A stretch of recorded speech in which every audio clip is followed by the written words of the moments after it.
Eso lo quita luego.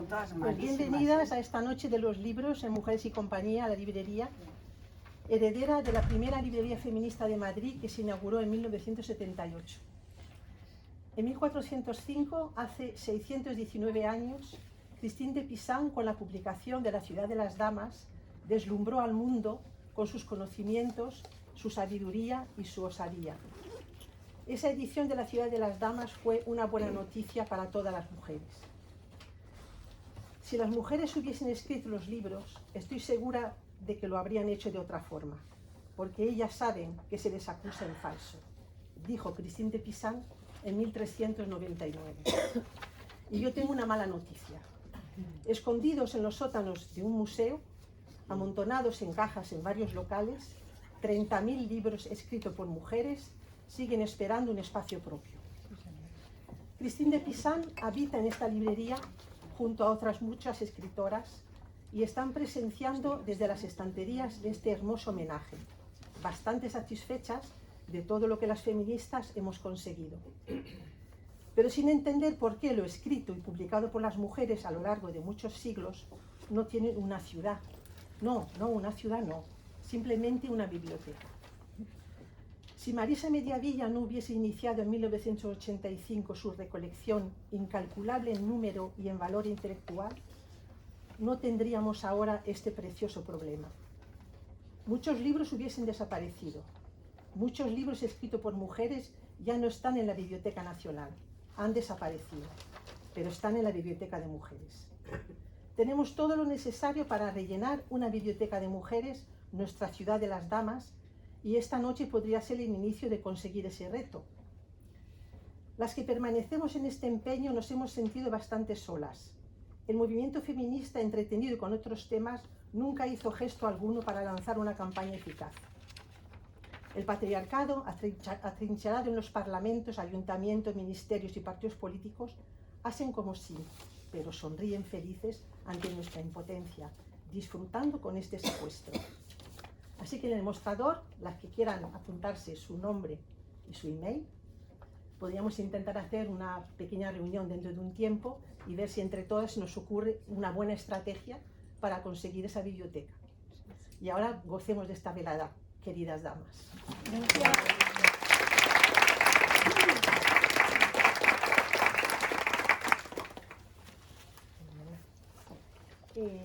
Bueno, como os decía, mi nombre es Angelines Herrero, soy la presidenta de Mujeres Progresistas de Retiro. Buenas tardes, noche de los libros a todas.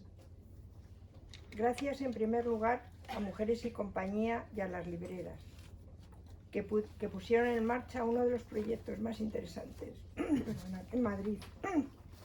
Un lugar de encuentro donde adquirir conocimiento, intercambiar ideas y reflexionar sobre las lecturas con una selección actualizada de las obras y la literatura escrita por mujeres de todos los tiempos. Aquí se encuentran tesoros de nuestra genealogía y aportaciones al feminismo. También nuestro apoyo a su proyecto como editoras de magníficos libros, tan bonitos como necesarios. Gracias, decíamos, por prestarnos vuestro espacio e iniciar una colaboración que esperamos que no sea la última. Como en otras ocasiones, la organización de la Noche de los Libros nos invitó a participar en este proyecto y nosotras elegimos en nuestra casa, la casa de todas las mujeres, también la de esta librería, a Christine de Pisan, intentando dar un repaso a la agenda feminista a través de su obra La ciudad de las damas, por la vigencia que guarda su contenido hoy. Mujeres Progresistas de Retiro es una asociación feminista desde hace 8 años que lucha y reivindica la igualdad real y efectiva entre mujeres y hombres en todos los aspectos y planos de la sociedad, entendiendo que la lucha de las mujeres forma parte de la defensa por los derechos humanos y como tal deben de ser corresponsables los gobiernos, a los que instamos con nuestra lucha para que implementen y hagan cumplir las leyes que nos protegen.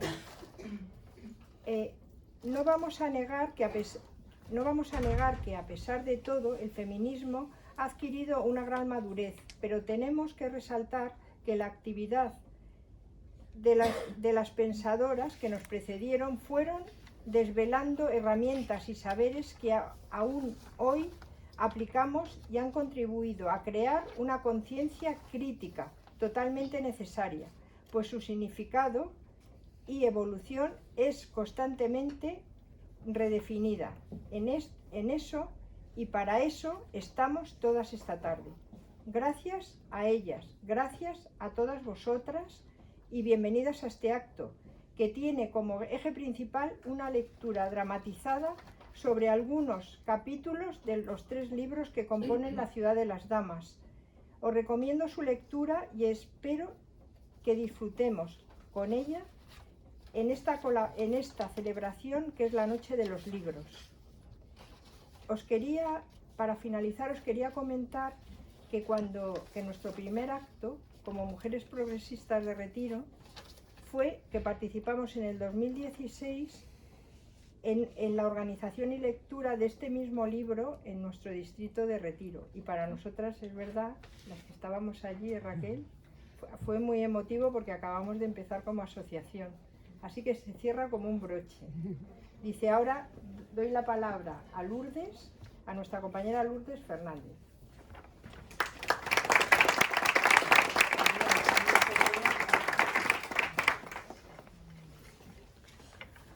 Cristín, nuestra protagonista de esta tarde, viene a visitarnos desde el siglo XIV. Su mensaje sigue intacto y directo. Hoy leeremos sus textos de La ciudad de las damas. Cristín de Pizan nació en Venecia en 1364. Con solo 4 años, Cristín vino a París de la mano de su padre, Tommaso de Pizan. Tommaso de Pizan era un sabio, un físico y un astrónomo. Él vino a París como embajador de la República de Venecia y trabajó en muchos tratados de cosmología, cirugía y medicina, que traducidos del árabe provenían de Bolonia, la universidad donde también era profesor. Celebrando una audiencia con el rey de Francia, Carlos V de Valois, el rey se quedó fascinado y se lo trajo a su corte. Pero Tomás puso como condición contar con una mansión digna y con una renta de 500 libras de oro. Curiosamente, aparece la madre de Cristín como defensora de la dedicación de su hija a las labores del hogar, en claro contraste con su padre, que la impulsaba al estudio.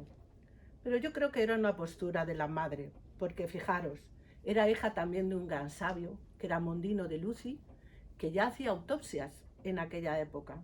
O sea que yo creo que era una postura, a ver si la casaba bien. El rey también dispuso que la hija de su físico participara en todas las fiestas y divertimentos, pero que fuera educada como una princesa. A partir de ese momento, toda su vida dentro de la corte se desarrolló en un ambiente humanista, adoptando una lengua que le iba a hacer suya y acogiéndose a un nuevo país que nunca abandonaría. Su ciudad siempre será París.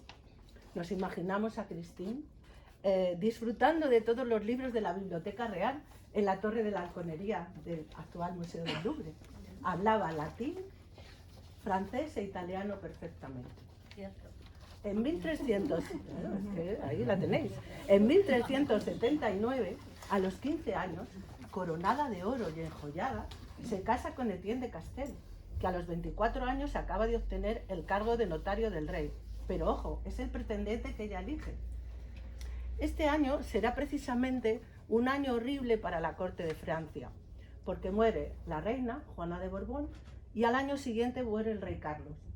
Con lo cual le sucede un delfín, que es un joven de 12 años con un carácter difícil y violento.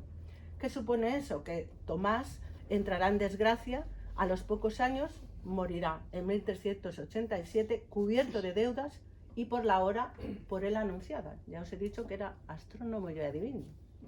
En 1389, a los 2 años de la muerte de su padre, la peste se llevará el querido marido de Cristín. Viuda y con 3 hijos, a los 25 años, Cristín se encuentra en una situación muy difícil. comenzará juicios y pleitos para recuperar parte de sus bienes, además de la muerte de un hijo recién nacido. Ese fue el camino que le llevó a Christine a hacerse la gran señora de las letras.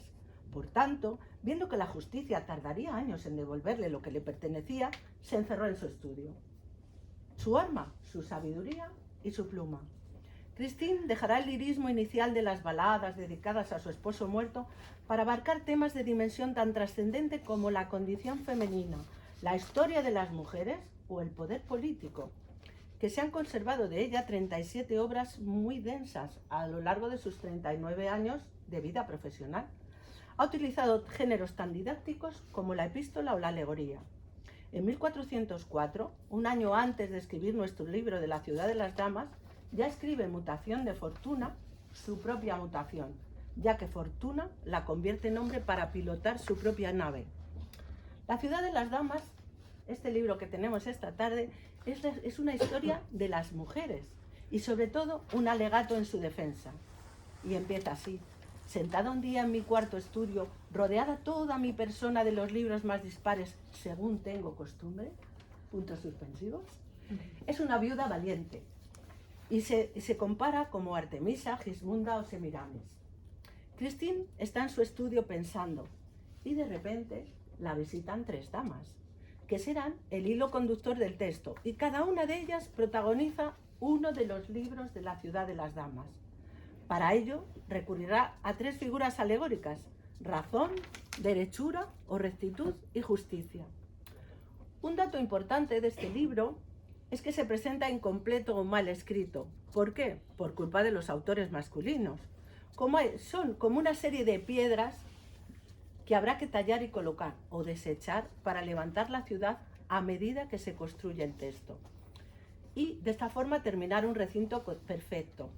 Esta correspondencia de libro igual a ciudad es la idea de una obra que se va construyendo con pluma, pincel, libros, piedras, tinta o mortero. Y va incorporando a la construcción de la ciudad los méritos de todas las mujeres a lo largo de la historia, pasada, presente y futura. Christine, muy acertada, para salvar su libro, deja su manuscrito, lo dedica al duque de Borgoña, Juan sin Miedo, y también al duque de Berry, estimando que los primeros que debían cambiar su mentalidad sobre el papel femenino deben ser los hombres. Como explicará Razón a principio del libro primero, el hombre es un ingrato por partida doble. No reconoce la contribución de la mujer al progreso de la humanidad y tampoco se lo agradece. Ella alaba a Juana de Arco, heroína de su tiempo, la mujer soldado. En el libro primero, de la mano de Razón, tenemos una Christine preguntona, los argumentos de que se valen los hombres en sus ataques al sexo femenino, planteando Razón muchas interrogaciones, a medida que se va construyendo el primer recinto, la muralla de la ciudad. Y se van desechando los negros pedruscos que no sirven para la construcción, que son los machismos. Bueno, Christine habla de misogismos. Todo se va edificando a base de ejemplos y Christine nos va colocando a todas las mujeres en el mismo plano de una ciudad ideal. En el libro segundo, de la mano de derechura o rectitud, hay otro tipo de heroínas bíblicas como Esther o Judith, otras como Lucrecia, que representa aquí la resistencia del pueblo romano, y a través de este segundo libro se construyen los edificios. El libro tercero, donde Justicia nos va a ayudar a construir los tejados y las cúpulas, nos relata varios episodios de violaciones frustradas de dignatarios y emperadores romanos que resultan vencidos en sus conquistas amorosas por una milicia de vírgenes y santas mártires. Los ejemplos de castidad preservada se repiten en tono triunfal y pone de manifiesto todo su conocimiento de los textos clásicos y las fuentes históricas, replanteando todos los escritos que reflejan la autoridad masculina. Es importante su conocimiento de la leyenda dorada de Jacobo de la Vorágine, texto que le leía su madre, y Christine, a través de este texto, ve las santas que están referidas en el libro tercero, unas mujeres independientes, mujeres que solo se casan con Dios, y plantea que la castidad no significa pureza, sino fuerza e independencia. La virginidad marca el camino de la fama y autorrealización de las mujeres, liberándose así del yugo matrimonial. Asimismo, rechazan los fáciles amoríos que comprometerían su libertad. Christine es un ejemplo singular de equilibrio mental, físico y profesional, que disfruta con gozo de su soledad. Ella se considera navegante solitaria, patrona de su nave que le ha confiado fortuna. Es una escritora profesional, a quien ya en 1404 encargan una biografía del rey Carlos V de Valois con la que ganó una importante suma de dinero. Escribió muchos poemas, baladas, además fue editora. Su nombre fue famoso en toda Europa. Una mujer que alimentó con su pluma a madre, hermanos, hijos y una sobrina. Hay que saber que hubo que esperar a 1786 para que Luis de Queralio, vislumbrándose ya la Revolución Francesa, reivindicara un texto escrito por una mujer por y para las mujeres. En el siglo XIX se concentró la atención en el aspecto político y poético de la obra de Christine, y otra de sus grandes descubridoras fue Simone de Beauvoir. Ha tardado 6 siglos, Christine, en alcanzar a las lectoras con las que soñó al escribir. Realmente, Christine sigue hoy viva y latente entre nosotros. Ha sido un privilegio de nuestra época volver a descubrir la ciudad de las damas. Amigas, sigamos su legado y difundamos esta obra en todos los rincones del planeta. Que el esfuerzo de Christine no sea inútil. Y pienso que no lo es. Por eso estamos aquí esta tarde.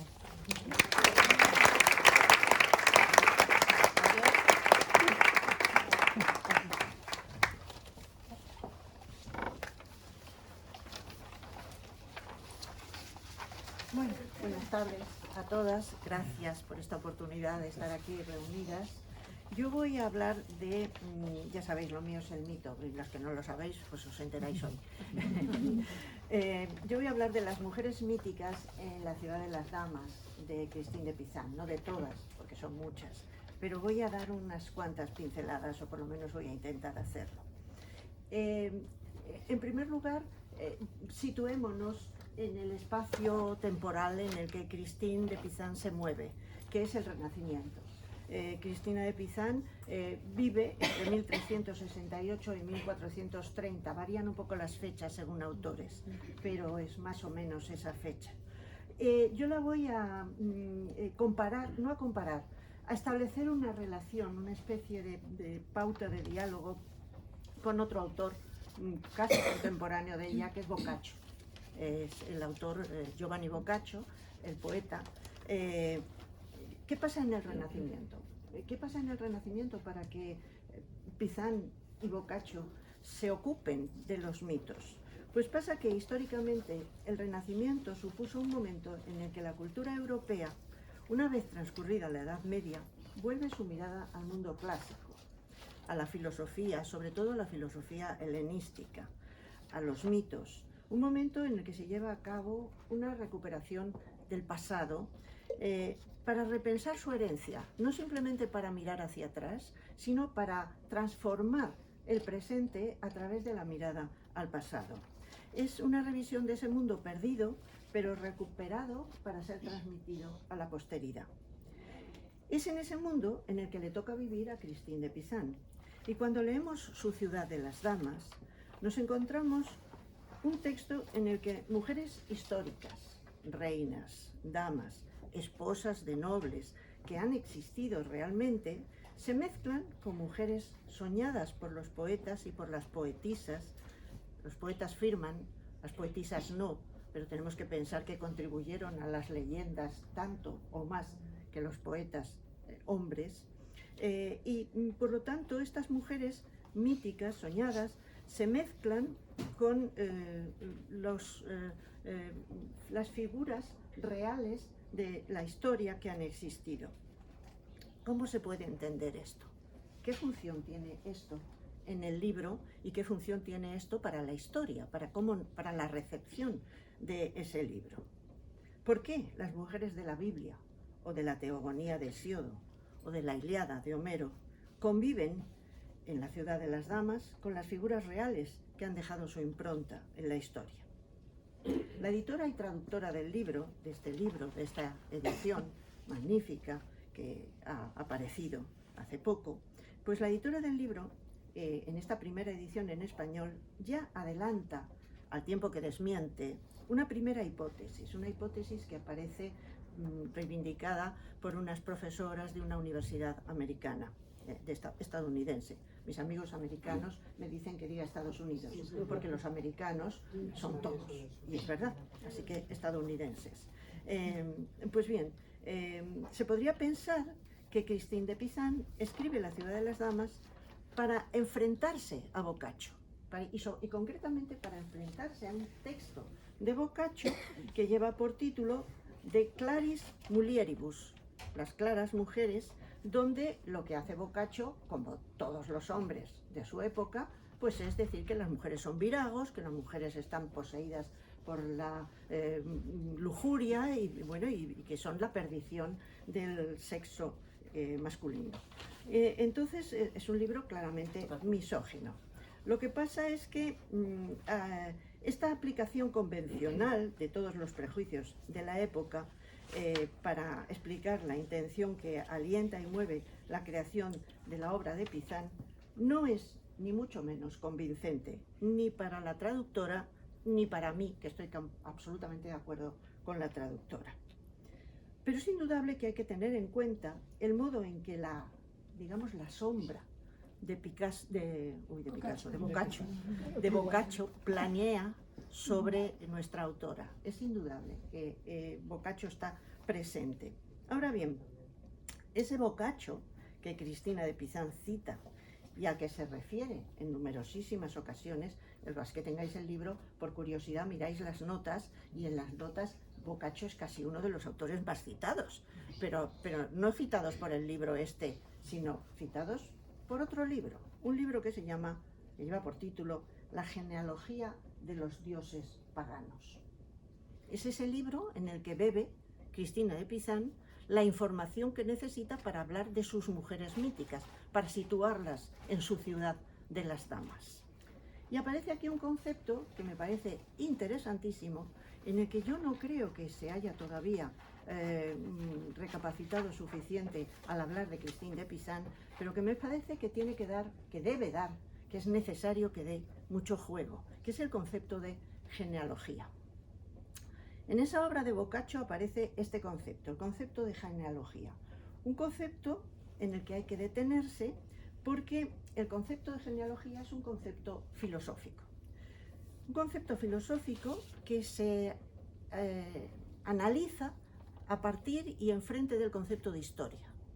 ¿Qué es la historia? La historia es una ciencia que busca datar, que busca establecer científicamente los acontecimientos a partir de datos, a partir de textos, a partir de documentos, a partir de fechas que se pueden reconocer y que se pueden situar estrictamente en un momento histórico, en un momento en el que se sitúan. ¿Qué es la genealogía? La genealogía no es nada que pueda datarse científicamente. La genealogía es un concepto filosófico que ha tomado un enorme auge en la filosofía contemporánea, con Foucault, con la filosofía francesa y sobre todo a partir de los estudios del filósofo Nietzsche, con la genealogía de la moral. ¿Y de qué trata? ¿Cuál es la diferencia entre historia y genealogía? Pues que mientras que la historia pretende demostrar y se vale de documentos científicos y se vale de hechos para fijar los acontecimientos tal y como fueron, eso no quiere decir que la historia no se reinterprete, lo estamos viviendo constantemente con el tema de la memoria histórica, cada cual cuenta la feria según le va. Lo que pasa es que una cosa es que la historia se pueda reinterpretar y otra cosa es que no haya documentos y hechos que avalen unas interpretaciones u otras. La genealogía no tiene nada de eso. En la genealogía lo que se pretende no es demostrar nada, sino mostrar los problemas. Mostrar los problemas no para científicamente avalarlos, no para establecer una fecha, un origen. El tema de las mujeres o la misoginia apareció en tal fecha, no antes ni después. No, eso es imposible. No sabemos si ya en las cavernas los trogloditas experimentaban con respecto al otro sexo lo mismo que hemos visto que se ha venido experimentando después. Pero precisamente por eso lo que permite la genealogía es hacer filiaciones, poner en relación problemas. Y eso es lo que hace Christine de Pizan en el Renacimiento. Esto es lo que hace Christine de Pizan en su libro. Y esto es lo que la convierte en una pionera no solo del feminismo, que sin duda lo es, sino también de un pensar que es abiertamente filosófico y abiertamente profundo, denso, sólido, como indudablemente nos hemos dado cuenta todas cuando leemos su libro. ¿Qué pasa? Pues que este concepto de genealogía, esta manera de poner en relación mujeres reales con mujeres imaginarias, porque los problemas las unen, porque la situación social en la que viven las unen, esto es la base estructural del libro que tenemos delante, la base estructural de La ciudad de las damas. Y es en este sentido en el que, en mi opinión, en La ciudad de las damas, la autora expone las relaciones que vinculan tanto a las mujeres reales de la historia, damas notables, reinas o mujeres comunes, con las mujeres soñadas del mito, tal y como la sociedad las considera y debe replantearse su existencia. En el libro 2, capítulo 61, aparece, por ejemplo, el relato de la Medusa bíblica. Os voy a robar por un momentito el protagonismo a las lectoras, pero es muy cortito el texto y me vais a perdonar. Ya digo, es el libro segundo, 61 parágrafo. Su singular belleza le valió la fama a Medusa o Gorgona. Hija del rey Forcis, cuyo reino estaba en los confines de los mares, según los viejos mitos, su belleza era tan sobrenatural, con su larguísima cabellera de rizos como sierpes de oro y sobre todo su chispeante y hechizadora mirada, que fascinaba a cuantos mortales tuvieran la audacia de mirarla. De ahí la leyenda que cuenta cómo les echaba suertes y los dejaba convertidos en piedra. No hay más, no se dice nada más, pero si os fijáis, Christine no la juzga. No pone ni un solo calificativo que a una figura tan denostada, tan utilizada a lo largo de la historia del pensamiento como es la figura de Medusa, hasta el propio Freud, el pobre, ya nos la pone de la peor manera. Bueno, pues Christine no lo hace. Christine simplemente dice, aquí hay un problema. Hay una mujer que tiene estas características y que la historia nos la transmite como nos la transmite. Bueno, a mí me recuerda este espíritu que alienta en Cristina de Pizan al recurrir a los mitos en su ciudad de las damas, una frase del escritor Salustio. Yo siempre estoy por los mundos atrasados. La contemporaneidad ni me gusta mucho ni me dice gran cosa. Bien, ¿qué dijo Salustio? Salustio dijo, estas cosas no ocurrieron jamás, hablando de los mitos, pero son siempre.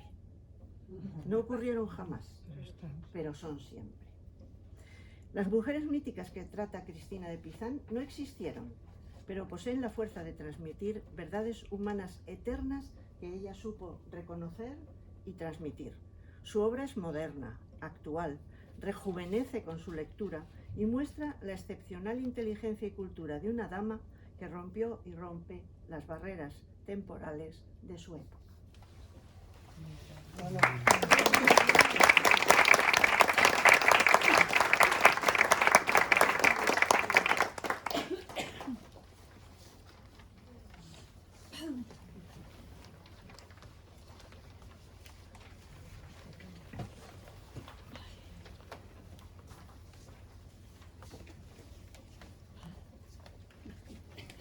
Libro 2, capítulo 11, página 49, Siruela 2022 o página 87, Siruela 2002.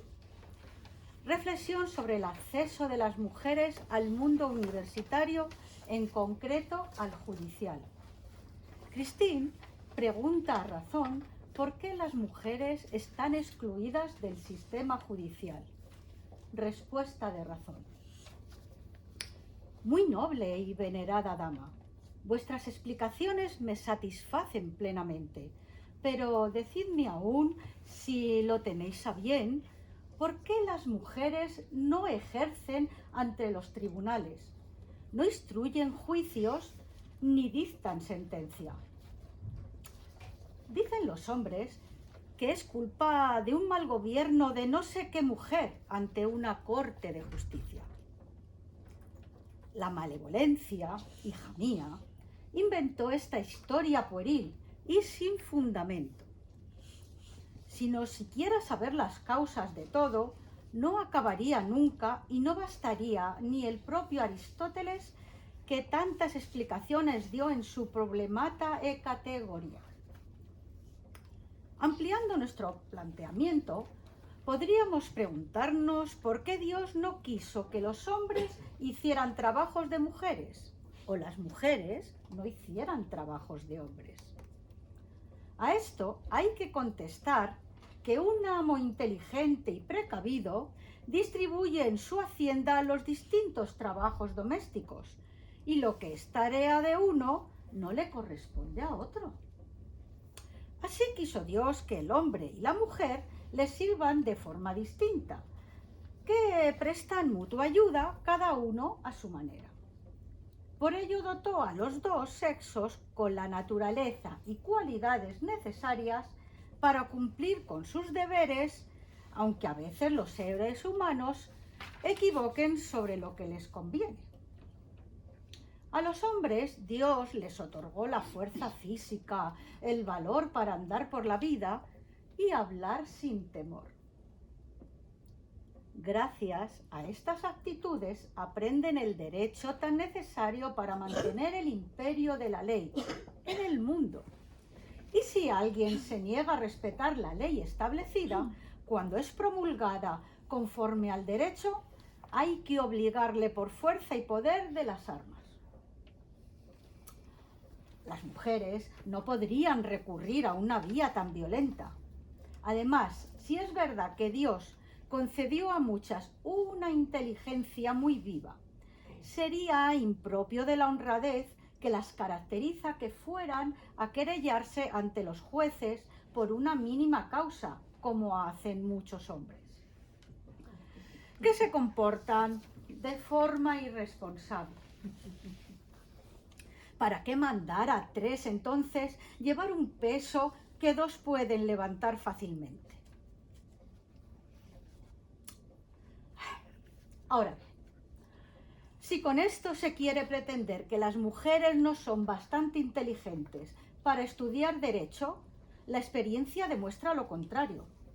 Como veremos más adelante, la historia ha dado muchas mujeres, y en nuestro tiempo también se encuentran, que fueron grandes filósofas capaces de dominar unas disciplinas mucho más complejas, sutiles y elevadas que el derecho escrito y los reglamentos establecidos por los hombres.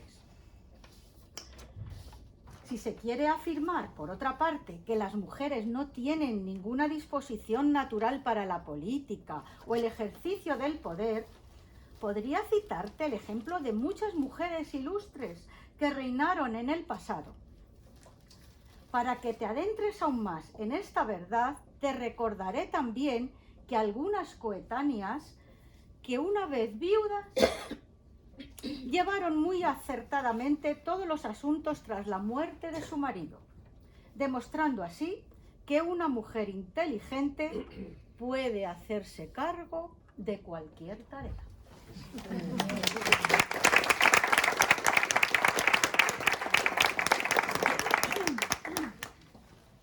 Capítulo 33. Cristina pregunta a Razón si alguna vez una mujer descubrió una ciencia antes desconocida. Yo, Cristina, después de escuchar el discurso de Razón, le contesté en estos términos. Señora mía, yo veo que pueden citarse muchos casos de mujeres instruidas en las artes y en las ciencias, pero ahora os pregunto si conocéis algunas que por intuición, saber, inteligencia o ingenio hayan inventado algunas nuevas técnicas o ciencias necesarias y provechosas que se desconocían antes. Puedes estar segura, querida, me contestó, que muchas ciencias e importantes técnicas han sido descubiertas por la inteligencia y el ingenio femenino, tanto en lo que respecta a la ciencia pura, y ahí están sus escritos, como en el campo de la técnica, como lo prueban las buenas invenciones y profesiones manuales. Ahora te daré varios ejemplos. Te hablaré primero de la noble Nicóstrata, es que me ha costado mucho, a la que los italianos llamaban Carmenta. Esa dama era hija de Palas, rey de Arcadia. Era de una inteligencia extraordinaria, dotada por Dios con un talento especial para el saber, muy versada en literatura griega. Se expresaba con una lengua hermosa y una elocuencia admirable, hasta tal punto que los poetas de la época la celebraban en sus versos como si fuera la amada del dios Mercurio. También pretendieron que un hijo que habría tenido con este último y que llegó a ser poeta era obra de Dios. A causa de ciertos disturbios acontecidos en Grecia, abandonó su país y zarpó hacia Italia con su hijo y otras muchas gentes que la acompañaron en sus barcos. Llegó hasta el río Tíber, en cuya orilla desembarcó y allí subió hasta la cumbre de una colina que llamó en honor a su padre el Monte Palatino. En ese mismo lugar, donde había de ser fundada luego Roma, con la ayuda de su hijo y de sus gentes, levantó una fortaleza. Al descubrir que los hombres de aquel país vivían como salvajes, escribió ciertas leyes para prescribirles que se conformaran al derecho de la razón como es de justicia. Ella fue la primera en promulgar leyes en un país que resplandecía con tanta fama por haber nacido allí todo el derecho escrito. Entre sus muchos talentos poseía el don de la profecía y adivinó que llegaría un tiempo en que aquella tierra se alzaría como la más noble y famosa del mundo. Le pareció entonces que sería indigno de la grandeza del Imperio Romano, que había de regir el mundo, emplear los caracteres de un alfabeto bárbaro e inferior, legado por un país extranjero. Iba a revelar a los signos futuros toda su sabiduría y la excelencia de su genio, poniéndose a la tarea de inventar un alfabeto original cuyos caracteres son muy diferentes a los que se usan en otra parte. Es decir, nuestro abecedario, el orden alfabético latino, la ortografía, la distinción entre vocales y consonantes y la base de la gramática, casi nada. Cuidó que se enseñara este alfabeto al pueblo con el deseo de difundir un descubrimiento de tanta relevancia. No es poco lo que debemos agradecer a esta mujer por haber aportado al mundo algo tan provechoso y casi puede decirse que nunca se inventó nada tan valioso. Los italianos se percataron de tal beneficio y se mostraron no mostraron ingratitud. El descubrimiento les pareció muy extraordinario, muy raro, ¿no? Que no solo proclamaron que esa mujer era más grande que cualquier hombre, sino que hicieron de ella una diosa. Celebraron fiestas en su honor durante su vida y después de su muerte le dedicaron un templo al pie de la colina donde vivió. Para perpetuar su memoria designaron varias cosas con el nombre de la ciencia que inventó y dieron su nombre a otras muchas. Así llamáronse latinos los habitantes de aquella tierra en honor al latín, desarrollado por esta mujer, como además la palabra latín ita, que significa oui en francés, es la mayor afirmación de la lengua latina. No les bastó con llamar a su país tierra latina, sino que quisieron que todo aquel vasto territorio, con sus dominios y provincias, los Alpes, llevara el nombre de Italia. De su nombre, Carmenta, viene también la palabra latina carmen, que significa poema. Y mucho después de su muerte, los romanos llamaron Carmentalis a una de las puertas de la ciudad por muy buena fortuna que hayan tenido algunos de sus emperadores. Los habitantes de Roma nunca quisieron cambiar este nombre que aún hoy sigue usándose. ¿Qué más pides, querida hija? ¿Puede decirse algo más honroso de algún varón? Sin embargo, no vayas a creer que ella haya sido la única mujer en descubrir las varias ramas del saber.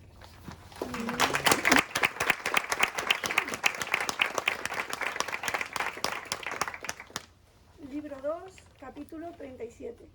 ¿De cuántos beneficios trajeron aquellas mujeres al mundo? Sobre la igualdad entre mujeres y hombres. Lo que acabo de oíros, señora mía, me deja admirada. Tantos beneficios logrados para el mundo gracias a la inteligencia de las mujeres. Los hombres, sin embargo, suelen afirmar que el saber femenino no tiene ningún valor. Y es un tópico oír decir, cuando se habla de alguna necedad, de una mujer tendría que ser esa idea. En resumen, la opinión común a todos los hombres es que las mujeres nunca sirvieron para otra cosa que para traer hilos e hilar la lana. Ahí se ve la ingratitud de quienes hablan así. Tan ingratos son como los que viven del bien ajeno, que como no saben de dónde viene su dinero, nunca se les ocurre dar las gracias a nadie. Ahora puedes comprender cómo Dios, que no hace nada que no sea razonable, ha querido mostrar a los hombres que no tiene en menor estima al sexo femenino que al varonil. se ha complacido en conceder a las mujeres tantas facultades intelectuales que su inteligencia no solo es capaz de comprender y asimilar las ciencias, sino de inventar alguna nueva de tal provecho para la humanidad que resultaría difícil encontrar otras más útiles. Recuerda el ejemplo de Carmenta, de la que hablamos hace poco. Ella inventó el alfabeto latino y Dios se mostró favorable a este descubrimiento, que su uso se ha extendido por todas partes, ahogando casi la fama de la escritura hebraica y de la griega, que tanta preeminencia tuvieron antes. Ahora, casi entera, es decir, gran parte de los países del mundo lo utiliza, y con estos mismos caracteres se han escrito una cantidad infinita de textos de todas las disciplinas donde tanto brilla la memoria de los hechos de los hombres como la gloria divina, las artes y la ciencia. Que no se me diga que mi argumentación es parcial, porque yo retomo a Boccaccio, cuya autoridad es indiscutible.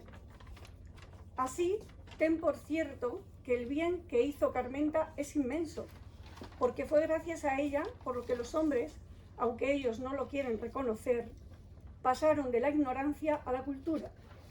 También gracias a ella poseen el medio de enviar tan lejos como deseen sus más secretos pensamientos, comunicar a cualquier parte todo lo que deseen. Por el mismo medio llegan a conocer el pasado, el presente e incluso a veces algo del futuro. Gracias al descubrimiento de esta mujer, los hombres pueden concluir acuerdos y trabar amistad con personas lejanas, incluso sin haberse visto jamás, mantener correspondencia para llegarse a conocer. En resumen, no se alcanza a decir todo el bien que debemos a la escritura y por tanto a los libros, y cuántas cosas describen y dan a conocer y a comprender. Dios, el cielo, la tierra, el mar, los seres y las cosas del universo. Ahora te pregunto, ¿hubo alguna vez algún hombre al que se le deba más?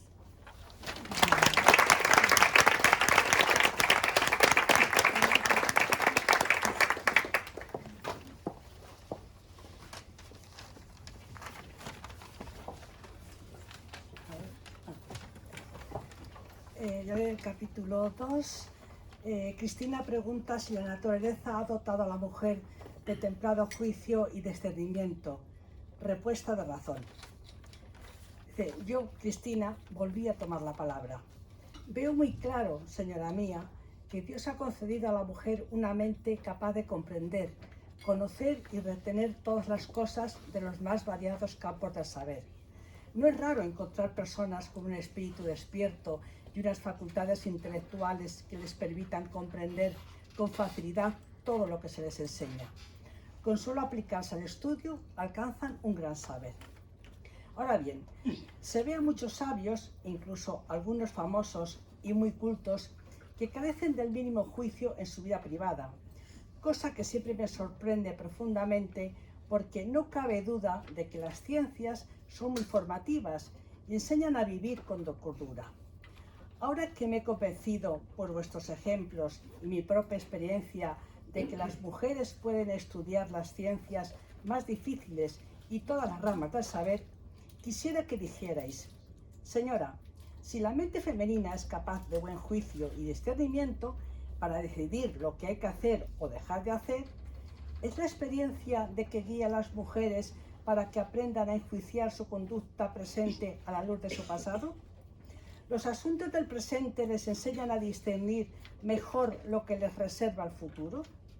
Esas preguntas, me parece, tienen que ver con la facultad de juzgar de forma razonada. Dices verdad, hija, me contestó, pero esa capacidad de juicio de la que hablas es un don que la naturaleza otorga lo mismo a hombres que a mujeres, y a algunos más que a otros. No proviene del saber en absoluto. Ahora bien, el saber luce aún más en mentes naturalmente dotadas con agudeza de juicio, porque, como sabes, la unión de dos fuerzas es mucho más potente que cada una de ellas por separado. Por lo tanto, me atrevo a decir que si alguien posee por naturaleza una gran capacidad de juicio, lo que se entiende a veces familiarmente por buen sentido, y además ha adquirido saber, es seguro que su espíritu es de una calidad admirable. Sin embargo, como tú misma has dicho, poseer lo uno no significa poseer lo otro, porque el juicio es una capacidad natural, mientras que el saber solo se adquiere a través del estudio. Ambos son buenos, por supuesto. Algunos prefieren el buen sentido sin el saber o un saber erudito con poco juicio. Puede formularse varias opiniones sobre esta propuesta que plantea numerosos problemas. Habría que empezar admitiendo que lo mejor es lo que contribuye al bien público. Y en ese sentido, un individuo que conoce las distintas ramas del saber es de mayor provecho para la sociedad por su capacidad de difundir la ciencia que otro que pueda demostrar todo el buen juicio del mundo. En efecto, esta facultad dura lo que la vida de un individuo. El saber, en cambio, perdura gracias a la fama de quienes lo tuvieron y puede recordarse y enseñarse en los libros para las futuras generaciones. Ahí está, por ejemplo, Aristóteles y otros sabios que transmitieron su ciencia al mundo. La suma de sus conocimientos es de mayor provecho para la humanidad que toda la capacidad de juicio que hayan recibido los hombres a lo largo de la historia, si ésta no va a la par con el saber.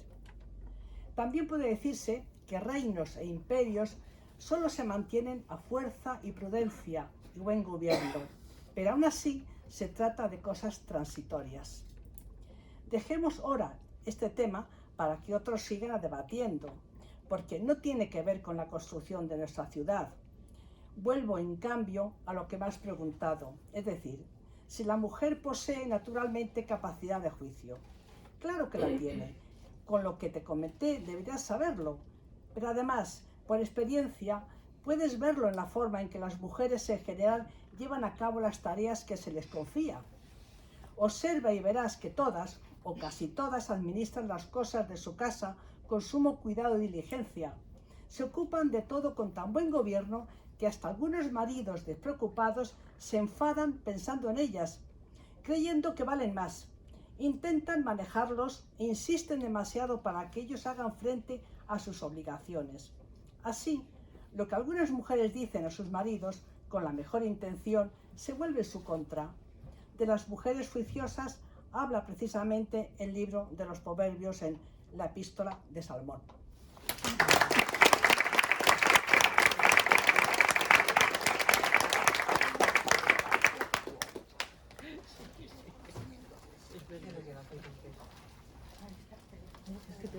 Se ve, ¿no? Es que No se ve. tienes que poner Sí, se ve, Tiene que ser ahí. pero mejor ahí.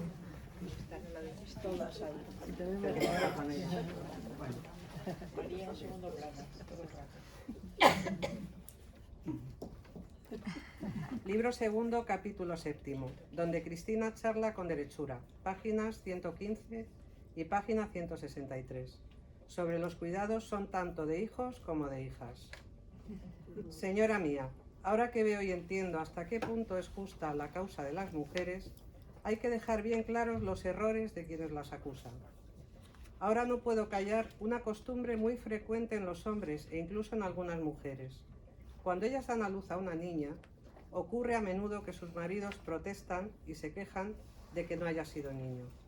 Y las tontas de sus mujeres, en vez de alegrarse y dar gracias a Dios de que el parto haya ido bien, se sienten desgraciadas porque sus maridos se quejan. ¿Por qué les dará pena? ¿Es que las hijas son una mayor carga para los padres que los hijos varones? ¿Se ocupan menos de ellos o son menos cariñosas? Querida amiga, me contestó, ya que me has preguntado la razón, te diré que viene de la ingenuidad y total ignorancia de quienes se quejan así. Ahora bien, el principal motivo es que temen lo que les han de costar la dote y la boda. Otros también porque piensan en el peligro de que unas hijas jóvenes y sin experiencia puedan dejarse seducir. Todas estas razones no resisten un examen serio. Respecto a su posible deshonra, basta con educarlas desde niñas y que su madre les dé un buen ejemplo, siendo íntegra y prudente. También hay que vigilarlas para preservarlas de malas compañías. A los hijos de todas las condiciones es bueno inculcarles desde niños la disciplina, que es una preparación para otras cualidades y para toda la vida. Respecto al gasto, si los padres reparasen en lo que les cuestan sus hijos, en educarlos, formarlos en una profesión, dotarlos con un cargo y hasta esos gastos superfluos que ocasionan las locuras en malas compañías, creo que no encontrarían ventajas económicas en tener hijos en vez de hijas. Si uno piensa además en las preocupaciones que causan algunos varones, armando riñas como es frecuente, o provocando desórdenes con su vida disoluta, todo ello a costa de sus padres, se vería que tanto perjuicio no es menos que el cuidado que requiere una hija. Dime a cuántos hijos se ve cuidando con cariño y paciencia a sus padres cuando les llega la vejez, como sería su obligación de hacerlo. Creo que a muy pocos, sí se ha visto, los hay siempre, pero escasean. Al contrario ocurre a menudo que cuando el padre y la madre han educado a sus hijos como si fueran dioses y gracias a esa instrucción y profesión que les dieron o a la buena fortuna se han hecho ricos, si su padre tiene la desgracia de caer en la pobreza, estos mismos hijos le desprecian y se avergüenzan de él si se lo encuentran. Por otra parte, si el padre es rico, desean su muerte para heredar cuanto antes. Dios sabe cuántos hijos de grandes señores y hombres ricos desean la muerte de sus padres para tener sus bienes y tierras. ¿Le había quitado el sonido? Es verdad lo que dice Petrarca, pobre ignorante que quieres tener hijos. ¿No sabes que serán luego enemigos mortales? Si eres pobre, los exasperas.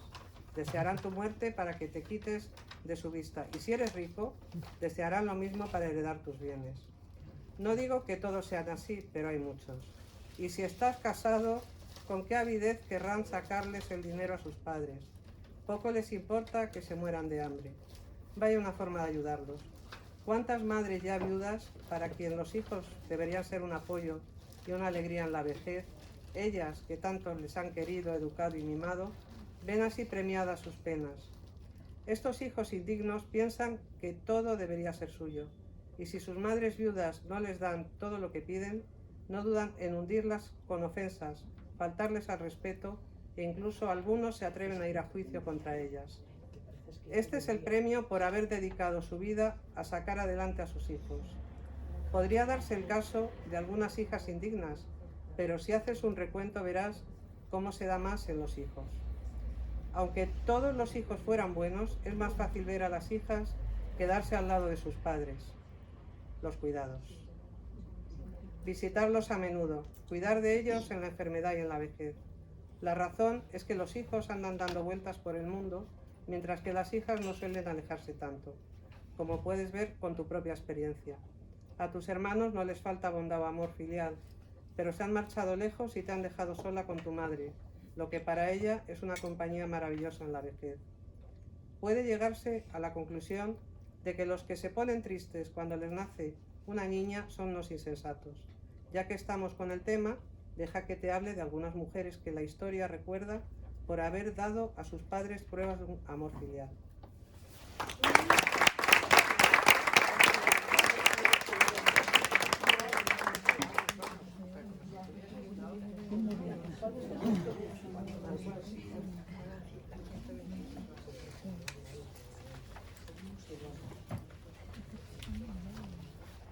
Libro 2, capítulo 13. Capítulo 13, donde pregunta a Cristina si es verdad, como afirman los libros y los hombres, que las mujeres tienen la culpa de hacer insoportable el matrimonio. Contesta derechura, recordando a mujeres que amaron profundamente a sus maridos. Cuando íbamos caminando en busca de las futuras pobladoras de nuestra ciudad, yo hablé así a derechura. Verdaderamente, señora, Razón y vos habéis contestado todas mis preguntas y resuelto todas mis dudas. De ambas he aprendido algo muy importante. Todo lo que es posible hacer y aprender está al alcance de las mujeres. en cualquier campo material e intelectual requiera fuerza física, inteligencia u otra facultad. Todo lo pueden abarcar y además pueden hacerlo fácilmente. Ahora os ruego todavía que me respondáis una cuestión que me deja muy perpleja. Si hay que creer lo que dicen tantos hombres que se apoyan en otros, los autores de libros, que por culpa de sus esposas los maridos tendrían, según ellos, que afrontar unas tormentas que las mujeres provocan en el matrimonio con su amargura y rencor. Lo proclaman los libros, lo dice y lo repite la gente. A ellas nada les pesaría tanto como la compañía de sus maridos, por lo que muchos aconsejan no casarse como modo de conjurar las ofensas, ya que ninguna mujer o muy pocas guardan fidelidad. Así puede leerse en la epístola de Valerio, que el sabio no debe casarse porque una esposa es fuente de grandes preocupaciones, poco amor y muchos gritos. Otras tantas afirmaciones retomadas de un texto de Teofrasto. Si uno se casa, sigue diciendo, para estar servido o bien atendido y cuidado en caso de enfermedad, un buen criado lo hará con mayor lealtad y por mucho menos dinerito. Mientras que si es la mujer quien cae enferma, el marido no se atreverá a moverse de su lado. Pero basta, ya no voy a seguir citando un discurso que nunca se agota. Solo quiero deciros, señora, que si tales defectos se dan de verdad en la mujer, bastan para eclipsar todos los otros talentos y virtudes en su haber. Es cierto, querida, me contestó, pero como tú misma dijiste, quien va a juicio sin que esté en la sala la parte contraria, lo tiene muy fácil.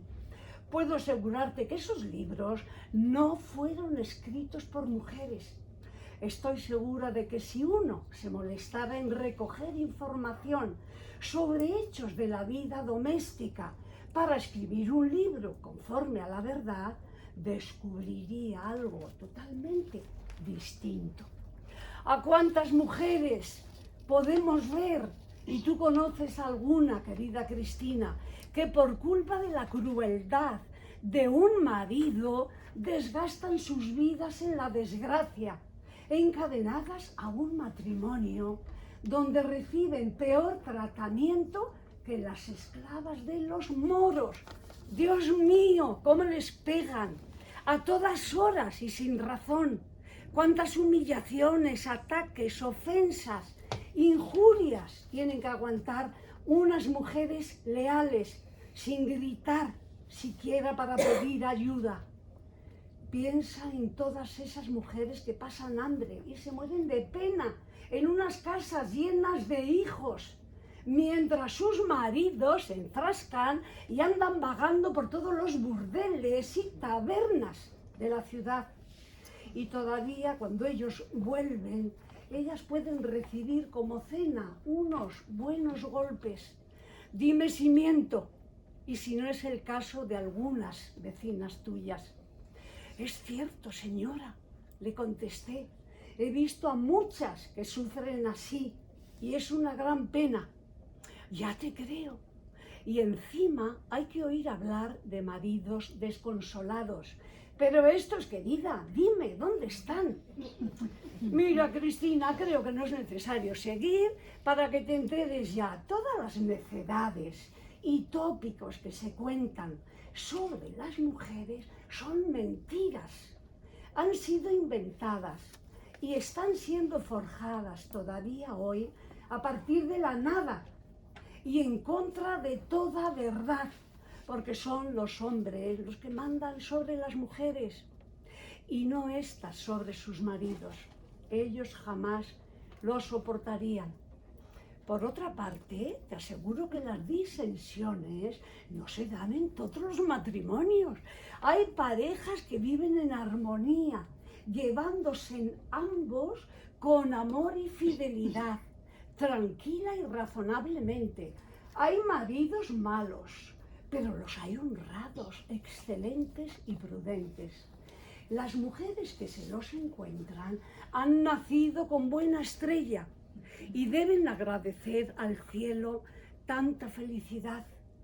Esto lo sabes muy bien por tu propia experiencia, Cristina, porque tuviste tan buen marido que no podrías haber elegido otro mejor. En tu opinión, nadie estuvo a su altura, tan leal y bondadoso, capaz de tanta dulzura y tierno amor, y ahora que muerte te lo ha robado, el duelo sigue habitando tu corazón. Ahora bien, si es verdad que hay, como comentamos antes, muchos maridos crueles que maltratan a sus mujeres, excelentes esposas, también hay que admitir que existen algunas muy poco razonables, aunque se trate de una minoría insignificante, porque si te dijese que todas son buenas, sería mentira. Pero no me ocuparé de las mujeres malas, porque no representan a la naturaleza femenina, sino a su perversión.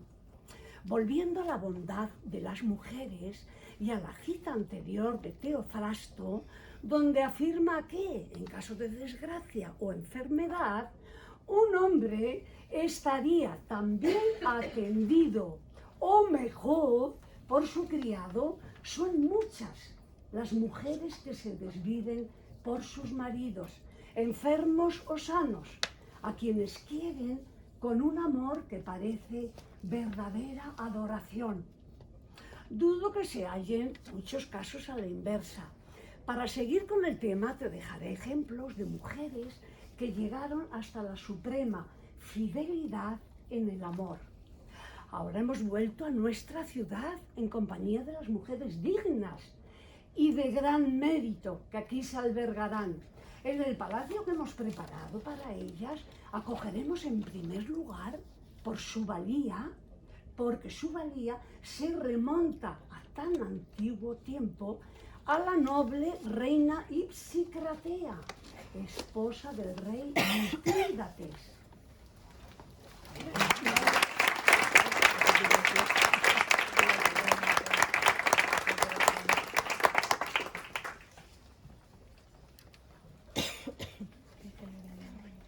Libro 2, capítulo 25, donde Cristina, si es verdad, revela ante derechura contra quienes afirman que las mujeres no pueden guardar secretos.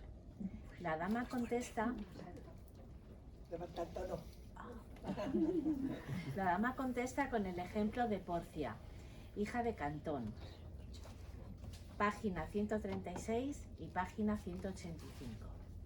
Tengo ahora, por cierto, señora, lo que antes sospechaba, que muchas mujeres dieron y siguen dando pruebas de un amor profundo y leal hacia sus maridos. Por eso me sorprende aún más que pueda retomarse ese tópico tan extendido entre los hombres, como vuelve a proclamarlo Jean de Man en su Roman de Lagos, y no es el único autor en hacerlo, que afirma que un hombre nunca debe confiar un secreto a su mujer, porque ella no podrá callárselo. Querida Cristina, me respondió, no todas las mujeres son discretas, ni tampoco todos los varones, y un hombre hará bien en asegurarse del buen juicio y prudencia de su mujer antes de arriesgarse a contarle lo que quiere que permanezca en secreto. Pero si estima que tiene una mujer avisada y de templado juicio, nadie encontrará más digno de su confianza ni que mejor sepa aliviar sus penas. Nunca pensó Bruto, patricio romano, marido de Porcia, que las mujeres no saben portarse con discreción, como pretenden esos autores. Esta noble dama, Porcia, era hija de Catón de Útica, sobrino de Catón el Mayor. Su marido, que conocía su prudencia, le confió que junto con Casio tenía intención de matar a César en el Senado. Pensando en todas las consecuencias desastrosas que podía tener un acto tan grave, esta avisada dama usó todas sus energías para intentar disuadirle, aconsejándole que no lo hiciera. Le causó tanta preocupación el asunto que no pudo conciliar el sueño en toda la noche. A la mañana siguiente, cuando Bruto abandonaba la alcoba para llevar a cabo su propósito, en un último intento de hacerle renunciar al proyecto, ella cogió la cuchilla del barbero, como si fuera a cortarse las uñas. La soltó y cuando fue a cogerla del suelo, se la hincó deliberadamente en la mano. Al ver manar la sangre, sus criadas gritaron tan fuerte que Bruto volvió sobre sus pasos. Viendo la herida, la riñó, diciendo que esto era oficio de barbero y no suyo. Porcia contestó que ella no era tan tonta y que lo había hecho a propósito, para ver cómo se suicidaría si fracasaba lo que él se proponía. Bruto, sin embargo, no se dejó disuadir y se marchó. Al poco rato fue a buscar a César y cuando lo encontró al lado de Casio, lo mató. Ambos conjurados condenados al exilio, y pese a que abandonó Roma, a Bruto lo mataron. Cuando su buena esposa Porcia supo la noticia, quiso renunciar no solo a la alegría, sino a la vida misma. Como habían retirado cuchillos y cualquier objeto cortante porque adivinaban sus intenciones, ella se acercó al fuego y se llenó la boca con brasas candentes, que se fue tragando. Nadie conoció más extraña muerte que la noble Porcia, que apagando el fuego apagó su vida.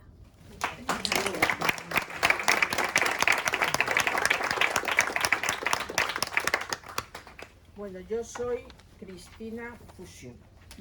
Así me ha reconvenido nuestra cantante Bianca esta tarde cuando me ha visto.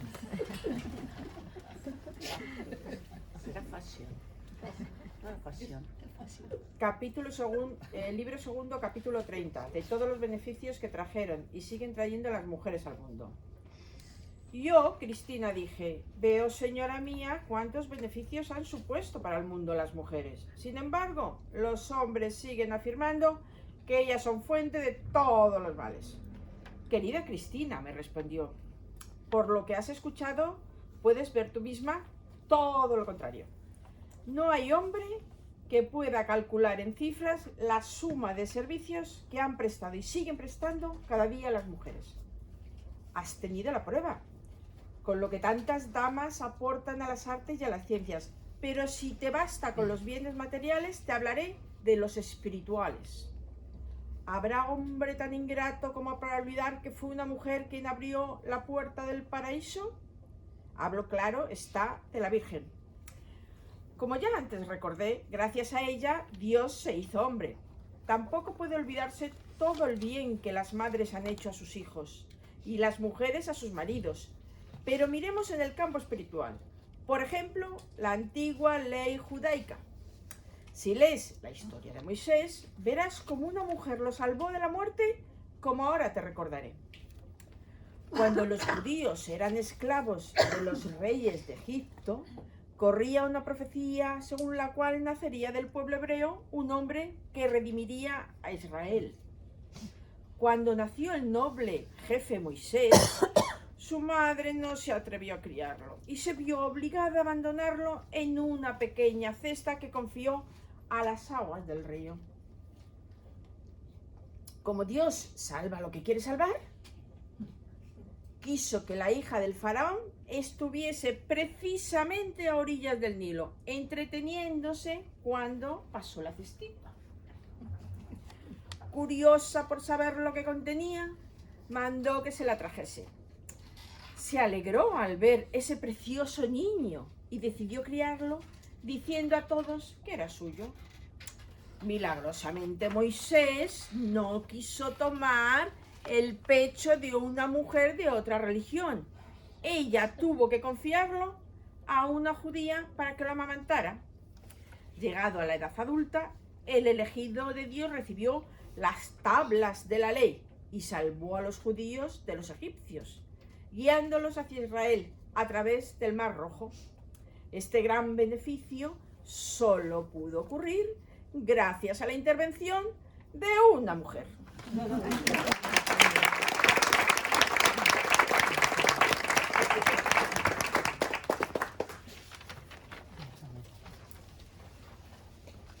Libro 2, capítulo 44, donde se refuta a los hombres cuando pretenden que a las mujeres les gusta que las violen. Y como primer ejemplo, el de Lucrecia. Alegato contra la violación y la prostitución. Yo, Cristina, le respondí: creo, señora, todo lo que estáis diciendo. Estoy segura de que son muchas las mujeres a quienes la belleza no impide saber defenderse de las trampas y los engaños de la seducción masculina. Por esto me da pena. Me causa indignación oír a los hombres repetir que a muchas mujeres les gusta ser violadas. Como no les molesta que un hombre las viole, aunque protesten, que sus protestas solo son palabras. No puedo admitir que les cause placer esa vejación. Puedes estar segura, querida, me contestó, de que ninguna mujer de vida honrada siente placer por ser violada. Al contrario, la violación es para ellas causa del mayor sufrimiento. Y así lo demostraron de forma ejemplar algunas mujeres como Lucrecia, esposa de Tarquinio Colatino.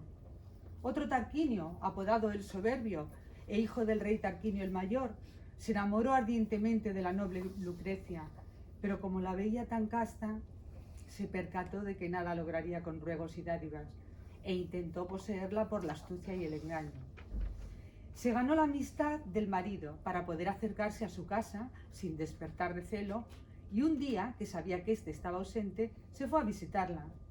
Sabiendo que gozaba de la amistad de su marido, Lucrecia lo recibió con confiado trato. Se quedó espantada y presa de una horrible ansiedad cuando su huésped, que venía con otro propósito, consiguió penetrar por la noche en su alcoba. Sin detenerme para apurar el relato, te diré que viendo, por más que le ofreciera regalos y promesas, ella jamás se sometería a su deseo, desenvainó la espada y amenazó con matarla si gritaba. Lucrecia le instó a que lo hiciera sin tardanza, porque prefería morir antes que someterse. Tarquinio ideó entonces una innoble estratagema. Declararía que ella cometió adulterio con un esclavo. Pensando que darían crédito a la infamia, Lucrecia cedió ante Tarquinio. No pudo callar Lucrecia la afrenta y por la mañana mandó buscar a su marido, a su padre y demás familiares pertenecientes todos a la aristocracia romana para confesarles entre lágrimas su deshonra. Mientras buscaban aliviar su desesperanza con palabras de consuelo, Lucrecia sacó un cuchillo que llevaba escondido debajo del vestido y dijo: «Es verdad que puedo probar mi inocencia, pero no quiero librarme del castigo por temor a servir de ejemplo a mujeres deshonradas».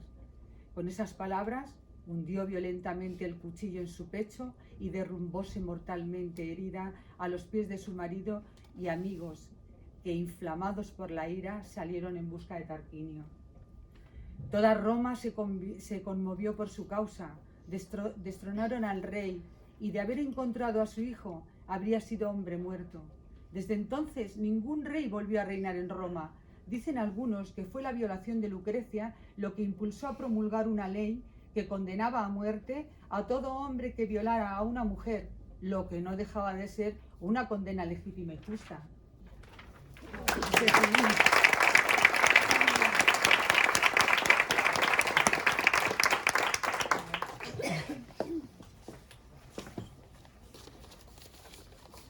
Libro 3.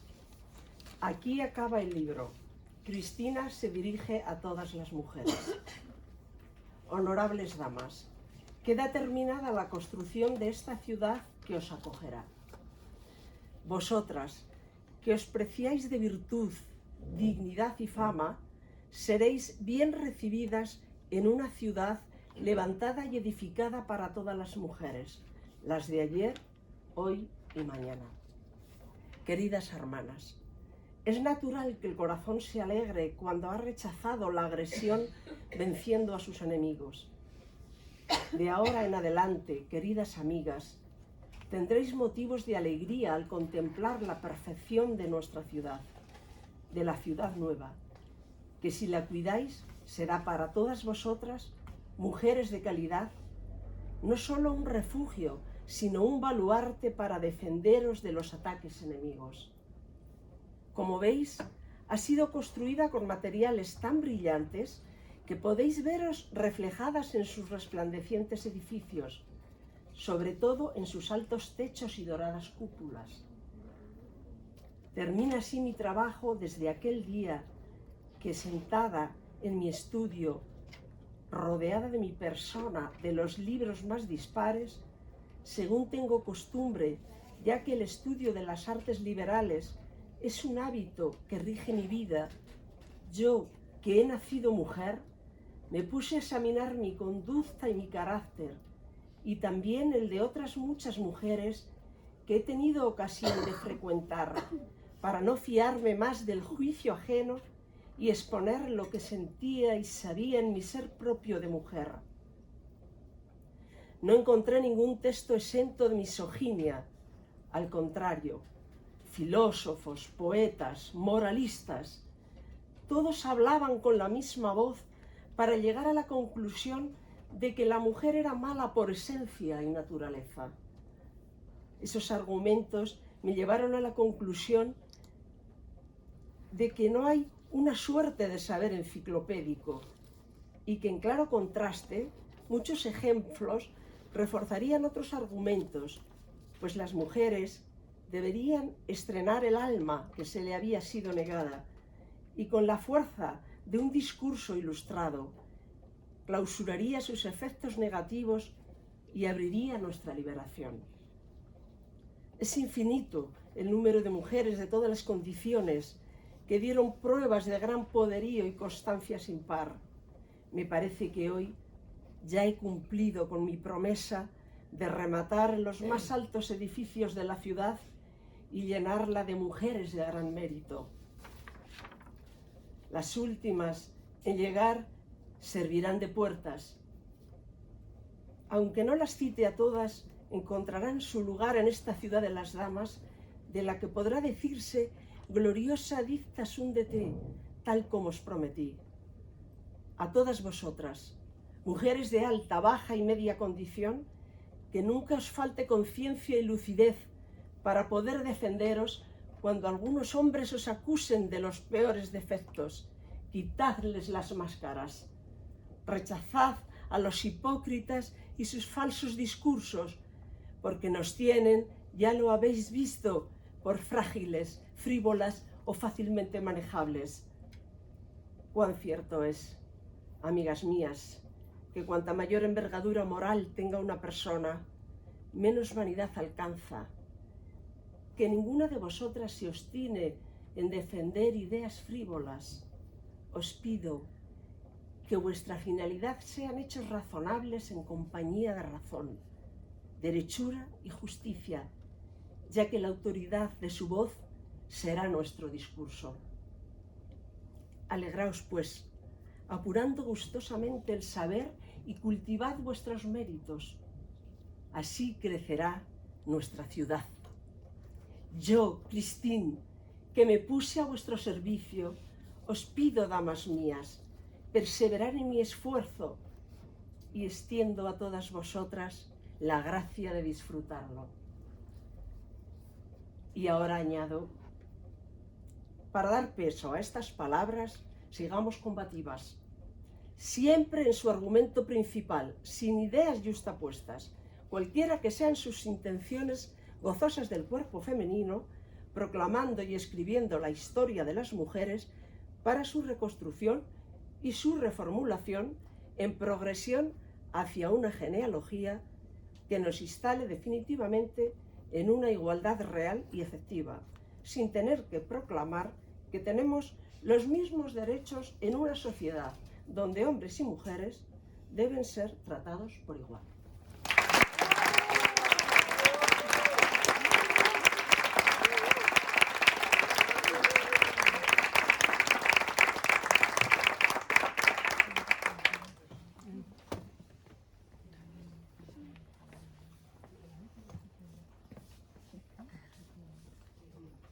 Canon infinito, o sol de brillo, sobre la ciudad de las damas, poema musical. Christine de Pizan París, 1405. El canon circular o infinito es una forma musical independiente y armónica de carácter polifónico basado en la imitación estricta de una melodía con un cierto intervalo temporal entre dos o más voces.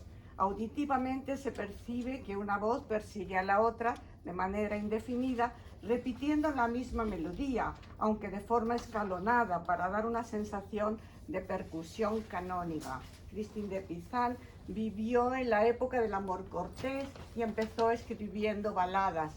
Llegó a escribir más de 200. Desde su altura, que tan fieramente canta y nos mira hoy, ha dejado una sombra morada de dignidad. ¡Qué visión y qué destino! ¡Qué opinión! ¡Qué competencia! ¡Qué imposible resistencia! ¡Qué bien de toda palabra por la razón de existir! Pensó Christine. Solita estoy y sola me quiero quedar. Tan firme habló el apego de su centro germinal, pero anuncia su versión la cumbre amena.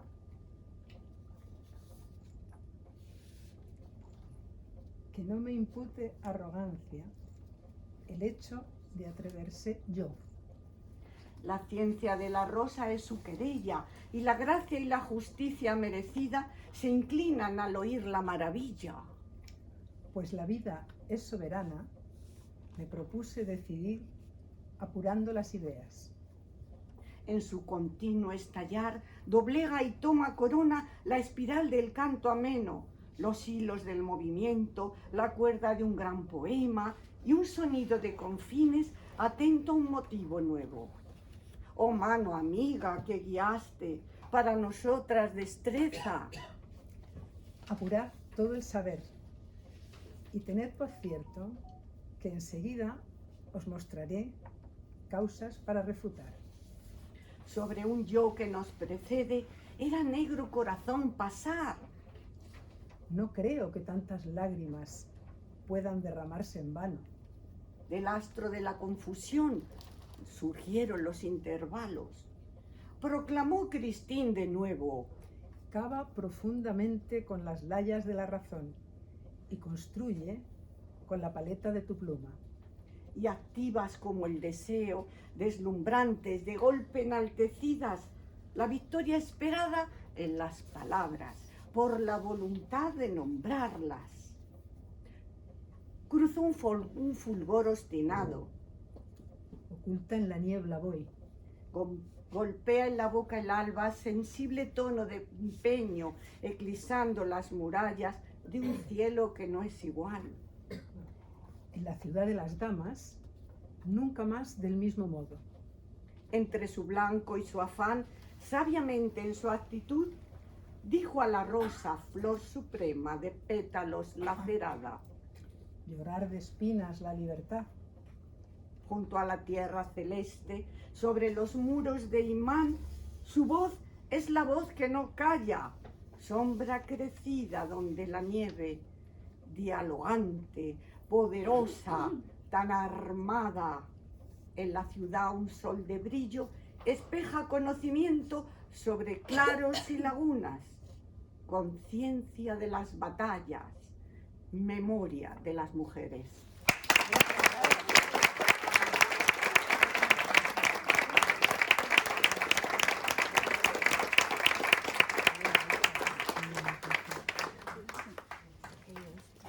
Alguien se le han caído. A mí.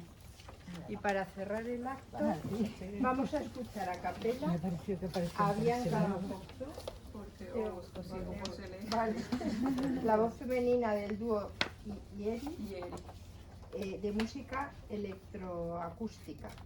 Dos de estas canciones están incluidas en su disco Lunae y las podéis escuchar en internet. La tercera, con textos propios, todas de ellas, la estrena hoy aquí y nos la dedica a todas nosotras. Adelante.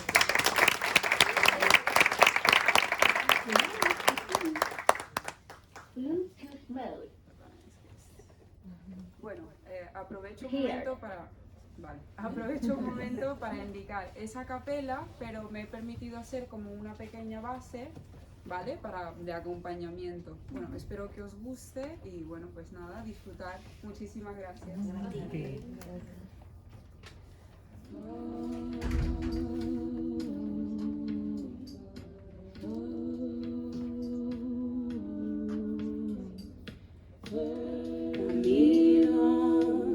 Despacio, despacho el hecho de estar en un mundo al revés.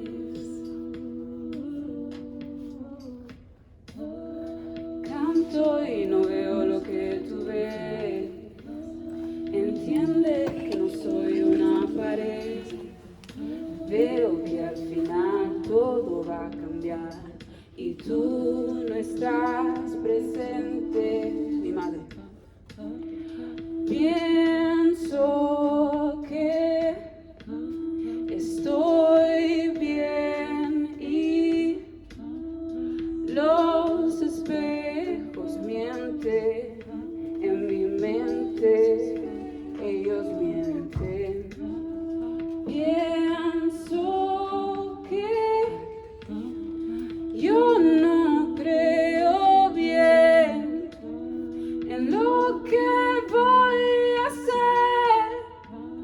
Mi miedo es justo perder. Noto los sonidos de graves que vibran bastante bien bajo la suela de mi querer, como los latidos de cada paso y pasa la humedad. Me ahoga y no deja respirar.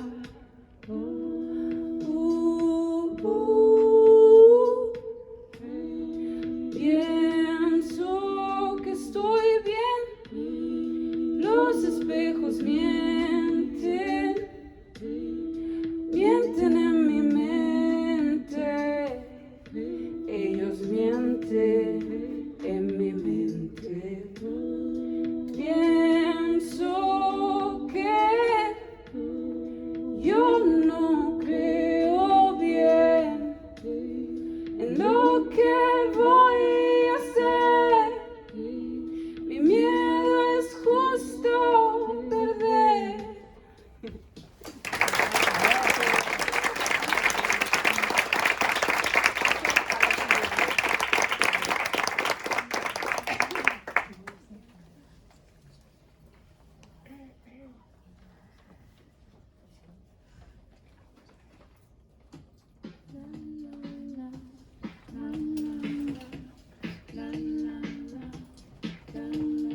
Piso pasos de mis pies hacia un mundo al revés. Como hielo no tengo sed, pero seco está mi ser. Quiero todo y no puedo mirar, mis deseos no puedo alcanzar. Cuentos que me hacen desesperar. Quien dice que todos tienen que estar mal, yo lo voy a tratar. Quien no quiere soñar, yo lo voy a tratar. Quien no quiere soñar, despierto en otro lado, malo pero bueno, depende. Quemo los barrios de mi mente inconsciente, entiendo que es muy complicado dejar de un lado mis ojos para no ver que no hay nada detrás del fuego, dentro y quemo y no encuentro ni un momento para decidir qué cosa hacer y me encuentro en un hueco solo para no encontrar otra vez mi cara mirada en una ventana. Me pierdo y no puedo, y no puedo.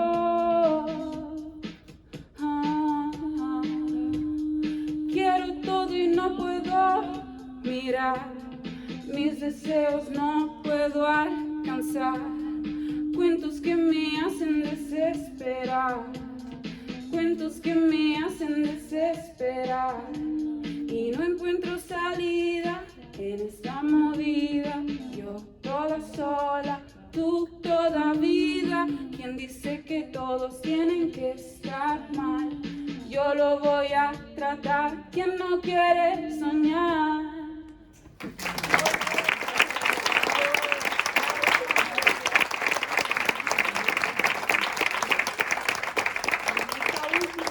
Perdón, pero tengo que leer el texto porque es algo un poquito improvisado, entonces quería un poquito hacer parte del grupo de lectura, ¿no?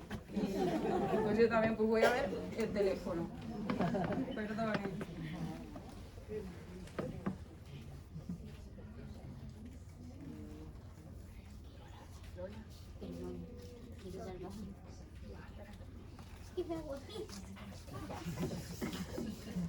Cuidado con eso. Uy, está grabando eso. Perdón.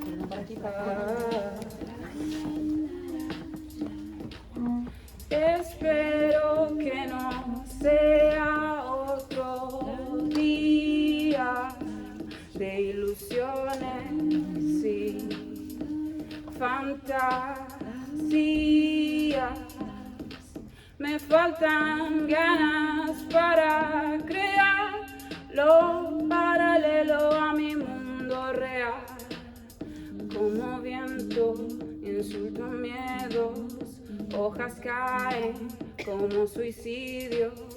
Mi fe está en otro lado, la tengo pero no la veo. Lejos de mi lugar, me siento afortunada. Pero cuidado, no caigas, de mi boca salen chispas, quema y atrapa el alma. Mi cara grita, te mira y no gritas. Mujer, esa montaña no es tan alta, tú la escalas y sueñas volarla. Sueñas volarla. Sueñas volarla, tú la escalas y sueñas